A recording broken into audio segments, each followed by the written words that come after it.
All right, squadron. In today's video, we are going to have a look at Inertia with Shad using OJ Serializer so that we can pass props through. Let's have a quick look at what that looks like. So in here, we're going to render our Inertia and we're going to change from the basic serialize to creating a little serializer, and we're going to render and we're going to have a little expand prop here so you can actually dig into serialization. This is what it looks like. It's a serializer.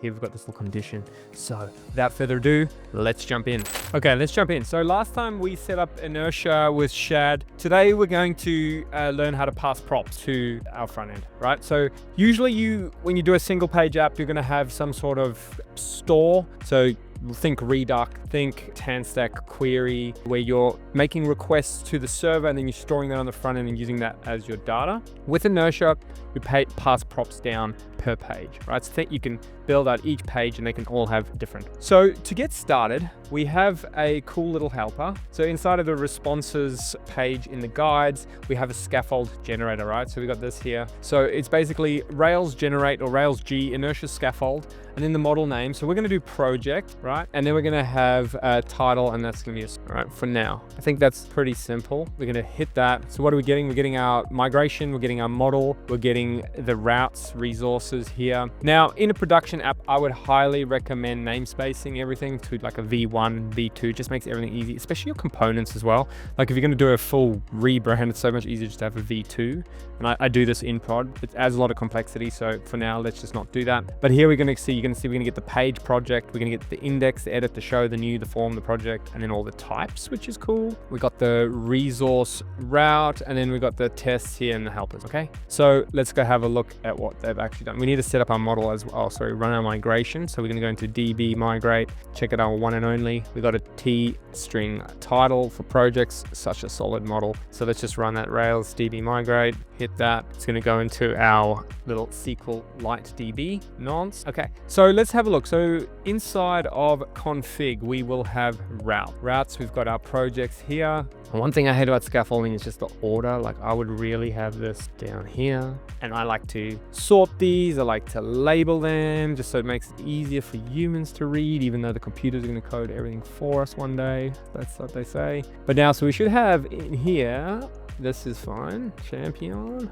We should have projects, right? So this will be our index page. Boom, new project. Look at that. So it's scaffolded out something for us. Where's it done it? Let's have a look. So it's in app front end. It's inside of pages. And now see, it creates a folder with the model name, and then it creates the pages. So this is very similar to what you'd see in the normal views. You'd have, normally in Rails, you'd have views, you'd have projects, you'd have then index.html.erb. But because we're writing React TypeScript, we've got the TSX. Okay, done a lot of stuff here for us, which is really cool.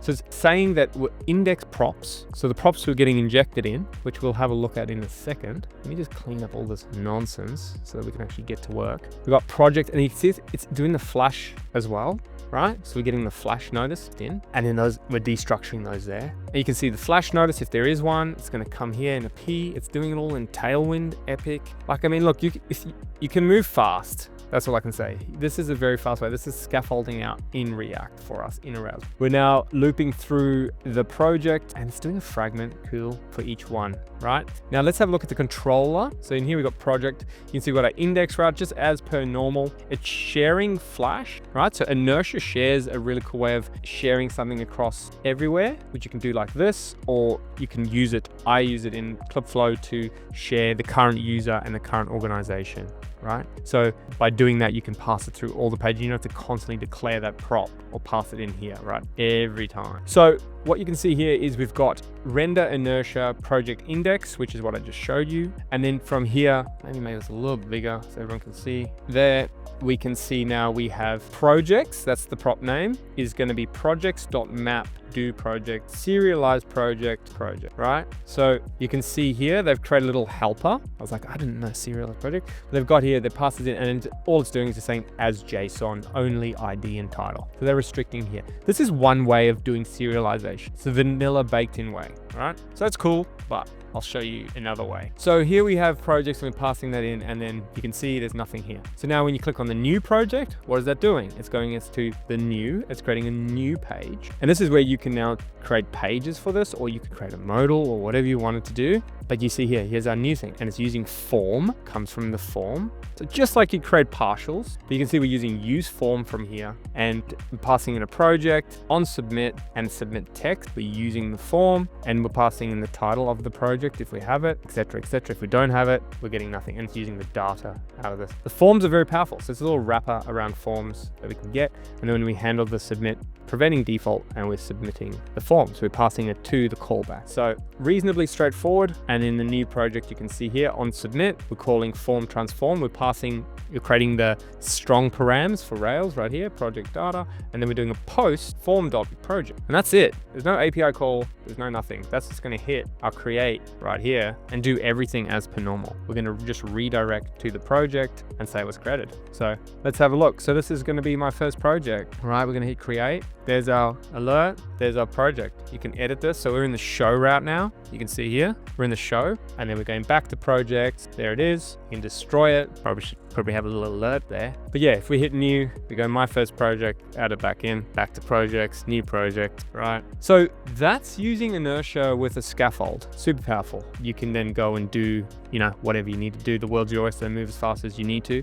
but it's like baked in pretty quick, right? We can also then go from here on the index, and instead of just using random, so the link component is really interesting as well. Actually, I should touch on that. That's coming straight from Inertia, and this is smart. So what this does is when we're clicking on this, you're going to see we're going to get a front end navigation, right? So let's clear this. When we click show, what you can see here is we made a get request, but what we got back was JSON, right? So it's gone and fetched the prop and done a navigation client side. So we're able to move super fast without having to re-render things and just get what we need and flick out the page. So you're this is where you're acting like a client-side app, right? You're just getting the data you need passed. So super powerful. And what we can also do here is stuff like, if you know that these things are gonna happen, you can say preload or is it preload? I think it might be prefetch. So if we go back here, now, same thing you would have seen with turbo links and stuff. So when we hover that, is this the right one? Sorry, that's the wrong one. So let's add it to the actual one here.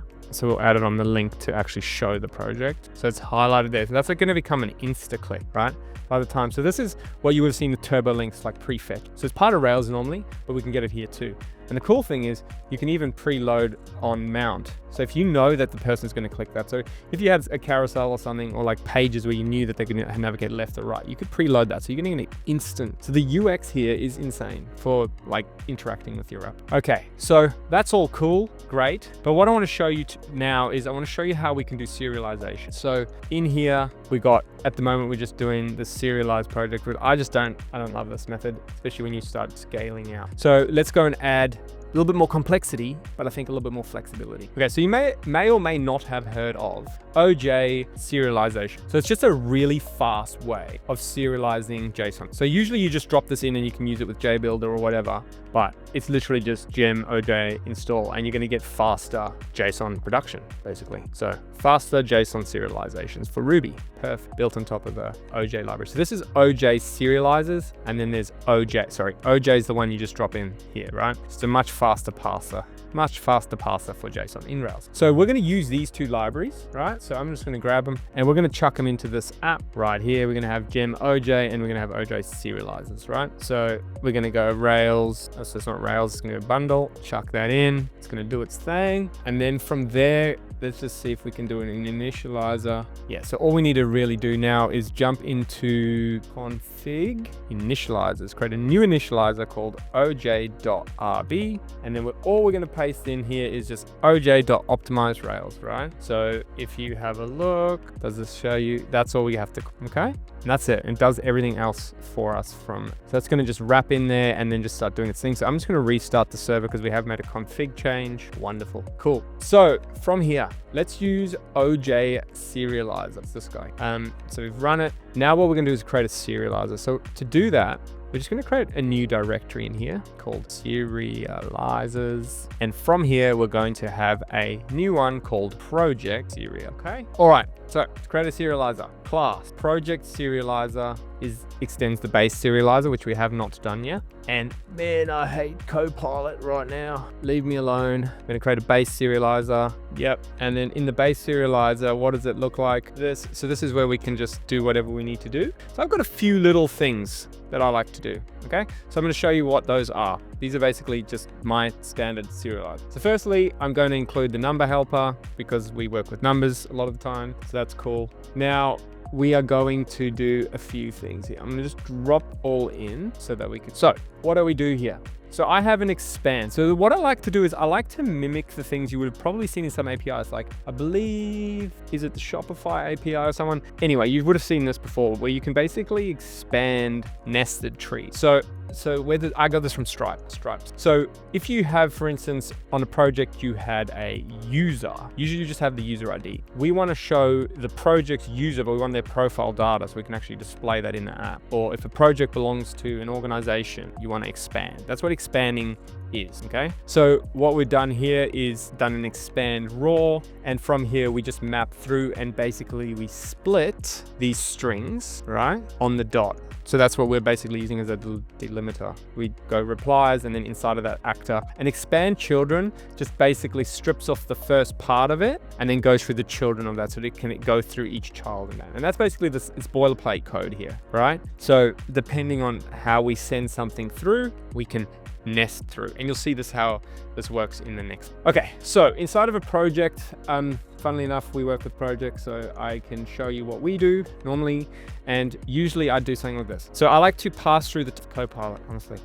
We can set through the type. I like to give the type in the serializers, because if you're working with like polymorphic types or something, you can actually say this is a project. It's very easy to know what the model you're working with is. All right, I've disabled Copilot autocomplete, hopefully. So got the type. Now, what we do is we actually define the attributes. So what you'll see is here, the way this DSL works, I believe that's what's called. We got the attribute and we give it a name, and then we can provide a block. Or you can do this method here where we do attribute, which basically takes the entity and strips it around. So all we really have is the created at, title, and updated at in our project writing, okay? Very straightforward. Now, how do we use it? Okay, so let's go into the projects controller. And instead of using serialized projects here, what we're going to do is we're going to go Inertia Rails, I believe. And let me just check the syntax. Okay, I'm ahead of myself. We don't need this right now.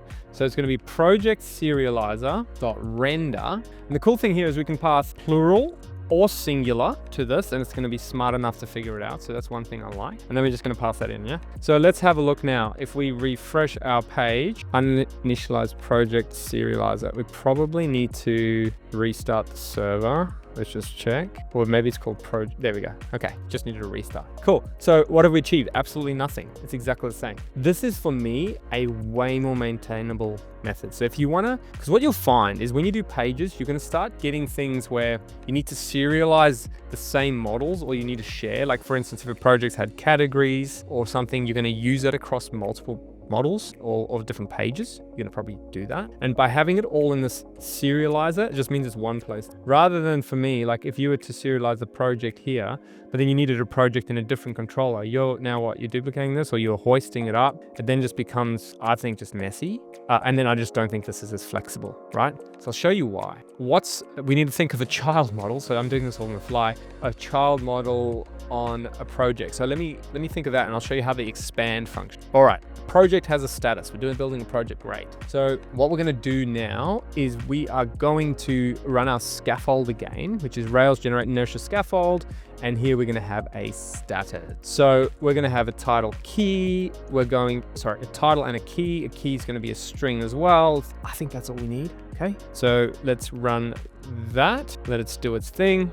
Excellent. Now let's just jump into our database and have a look at our migration. Title and key, perfect. I like to do title and key for anything like this, like a category, a status, whatever, because you can set the key so you can reference it like that. So if say now you had pending, you can always look for pending as a key. But if someone wanted to be like, change the name of it, it doesn't break their entire app. It's like pending's too technical.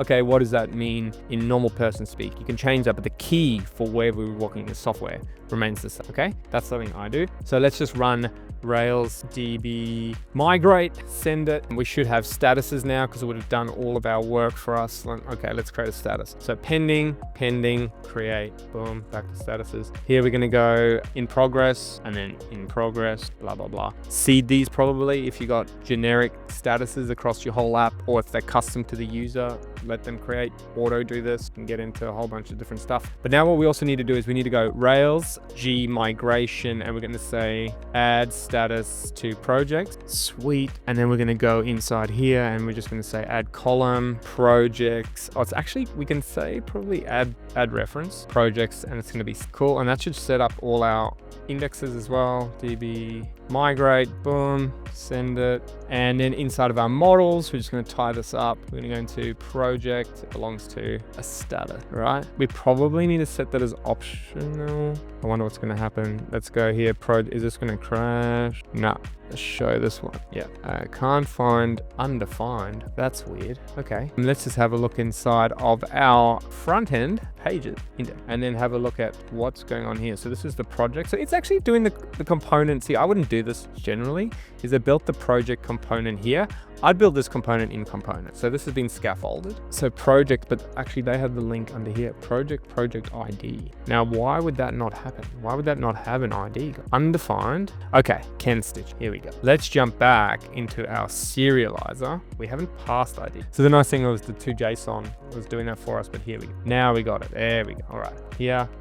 Because we scaffolded prior, it doesn't have this. So we need to add it to our form, okay? So we can go jump back in, front end, pages, project, form. Okay, so use form. We're gonna have status ID here, project.status ID. So we need to actually add that to our serializer as well. And it's saying, hey bro, that doesn't exist. Sure, it doesn't. Command click, project form type, here it is, status ID, and that's a number. Yeah, cool, set it. It likes to use interfaces here, cool. This is interesting, project form type. Okay, so they're creating a form type and they're just emitting the ID, because that's only different. Realistically, you'd probably emit the dates. This would probably have the dates in here too, so that's cool. That's something I should probably have a look at. Great, so now we've got that. Now we can add in here in our form. This is the form here, and then we can add another field. And this is where I'd create a component wrapper, or I'd use ShadCN. Okay, so this is where you'd be using ShadCN here. Status ID. Now this should be a select. That's gonna be fun. So we'll have a look at how this works. And this is status. Now, project serializer, remembering to add this in. And now this is the same as if you were using JBuilder or any front-end framework, you're doing this work, right? You're doing this back and forth. That's just part of the game.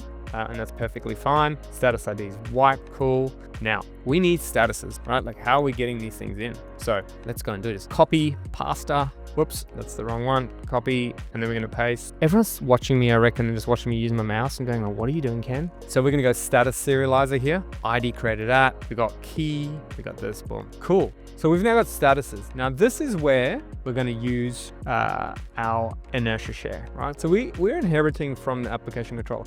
And for instance, if statuses was something you were sharing across the entire app, which you probably would a lot of the time, you might do this. You might put in inertia share. You could do localization, subscription, whatever. Because right now we need statuses in I'm probably thinking the only place we're going to need to list all of them is in the new page right now, or in the edit page. There's two places here, but let's just do this for now. So in the edit page, so when you create a new one, we won't have it. But what we're going to do here now is we're going to say status serializer.render status, and we can just say status.all. For now, we don't have any weird permissions or anything on that. And I also want to change this. So what we're going to do here is we're just going to render one project. Doesn't want a trailing comma. Okay, so let's have a look here. Now we can jump into to be able to see what we're getting. So we're passing in the project right now into the form, but if we go into the edit page and then just have a look at the console.log props. This is why I don't like destructuring. inline because I just think it's annoying. Because when you want to just quickly log out all of them, it's a bit harder. So I like to do this because then I can easily console log. All right. So that's again, for me, easier. What are we getting? So what you can see is we're getting our flash, we're getting our project, and we're getting our status pending and in progress, right? Super easy. Now we've got access to those and we can just go and pass them in. So we're getting project and statuses and we can pass it into our form. We're gonna get a TypeScript warning, can't accept it. You're not wrong. So it's going to be statuses is going to be status type. Okay. So we need to define that. So this is pulling in project type, and that's from, okay, cool. So that's actually from the types directly in the same page. So we're actually gonna have to pull that from statuses one. So I wouldn't again, put this in the pages. Like, I don't think it's right. I usually have it in front end and then I have models, right? So I'd put it in version 1/models so that you can version, and I version the controllers as well. So I version everything into a V1 and then put everything there. So realistically, I'd hoist this into a models folder and then have a project type rather than project/types in a page, because it just feels weird to have it in a page, because if it lives across multiple, especially like this. So now we got types here. We got the status type. So let's see if it's smart enough to pull that in for us. We go status type. Boom. There we go. Status type. Fix that little crybaby problem, and it's there. Cool. So we should now have, again, so this prop const equals prop. Yeah, sometimes that's why I don't use scaffolding, because I find it like if it doesn't perfectly fit you, just a lot of refactoring constantly. So we're gonna go statuses here. Excellent. All right, let's just sanity check always. For me, I love how many things pop up. Feels like way more than normal. So statuses, I'm logging them out. There they are. Boom. Done. So we can now grab those. Now this is not an input anymore, right? So this is actually a select, and its name is, am I editing the right thing? Okay, so its name is status ID. ID is status ID. Value is data.status ID. You can see it's all being auto-completed because of the TypeScript stuff, which is sick. We'll grab this and use it as well. And then here, we're actually gonna get rid of this guy, close off a select. And then for here, we're going to go statuses.map status. And we are going to pass in an option. No, not like that. We're gonna go with the key. One annoying thing about React, yes, everyone. The value is the same, so status.id. And then we're gonna close that option. And then in here, it's gonna be status. The key that I have is going to be for if we ever need to do backend lookup. So if we're trying to auto assign a status. Status has any type, that doesn't make sense. Oh, okay, that needs to be an array. It's an array of status type, okay? And now status is there, everything's happy. All right, let's see what happened. Live reload, I love it, so good. Pending in progress, right? Perfect. There's a few things we have to do. Normal Rails. The normal Rails dance though is we have to go to project params, got to permit our status. Boom, let's set it. Okay, wonderful. So we've now gone and set the status. Very basic stuff. This is basic stuff. If you're watching along, you're like, this is basic, man. When are we going to get to the real juice? We had to do all that song and dance to get to the next part. So let's go to back to projects. All right, so we got our title and it's all cool, but what if we want to show the status here, right? So normally, we're going to come into, let me just clean up this nonce. We're going to come into the project component. All right, and we're going to go console.log because Ken loves a good console log. Don't know if you've seen those memes before, which shows how you learn, but console log is. So we got every project here. We got 2 renders for some reason. But you can see here, we got status ID 0 there, and we got status ID 2. Okay, cool. So we're like, sick guys there. Let's show off our sweet title. This whole thing's dumb anyway. So I'm unsure of why it's done it this way. See, I would have the link to the project in the tile. Like I'd call this like project tile. But I mean, look, hey, we would have done a whole different tutorial if we start doing that. Let's just go MY5 here. Let's just literally grab this. Why are we 2 stringing a title? It is a string. That doesn't make sense to me. So weird. Anyway, grab that. We're gonna use that in here. That's the title. And then what we'd probably do is like have some little cute status badge or a badge. Should we use a badge? Why don't we use a badge? Just to be fun to use some shad CN because we put it in there and like, why did we? Let's go here. We're gonna go into our friend Shaddy, chuck a badge, grab that, add the badge just to show you how quickly you can do these things. I'm gonna get the complaint.